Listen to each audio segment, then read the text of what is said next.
আরও দুঃখজনক হচ্ছে একদল লোক কিছু কর্মসূচি দিয়েছেন, আপনারা দেখেছেন।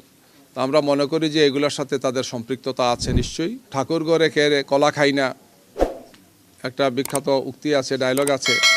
এর সাথে এর সম্পৃক্ততা আছে কিনা সেটা আমরা ভেবে দেখার জন্য দেশবাসীকে আমরা অনুরোধ জানাচ্ছি। আপনারা জানেন যে গতকালকে আমাদের সম্মানিত আমিরে জামাতের টুইটার অ্যাকাউন্ট এক্স সেটা হ্যাক করেছে একদল দুষ্কৃতিকারী।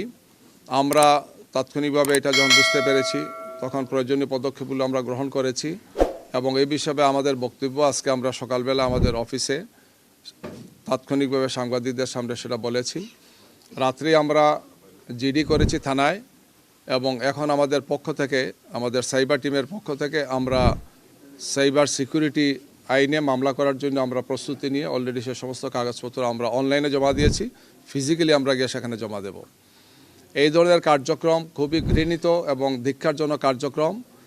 রাজনৈতিকভাবে দলের শীর্ষ নেতা এবং অন্যান্য কেন্দ্রীয় নেতৃবৃন্দের অ্যাকাউন্ট হ্যাক করে খুবই আপত্তিকর কিছু কথা সেখানে দেওয়া হয়েছে। অথচ যখন এই কথাগুলো তারা আমাদের অ্যাকাউন্টে হ্যাক করে দিয়েছেন, এর মাত্র 20 মিনিট আগেই বাংলাদেশ জামাত ইসলামীর আমির ডাক্তার শফিকুর রহমান ঢাকার একটি জনসভায় কেরানীগঞ্জের, তখন তিনি নারীদের শিক্ষা নিয়ে আলোচনা করেছেন যে আমরা যদি জনগণের ভোটে নির্বাচিত হই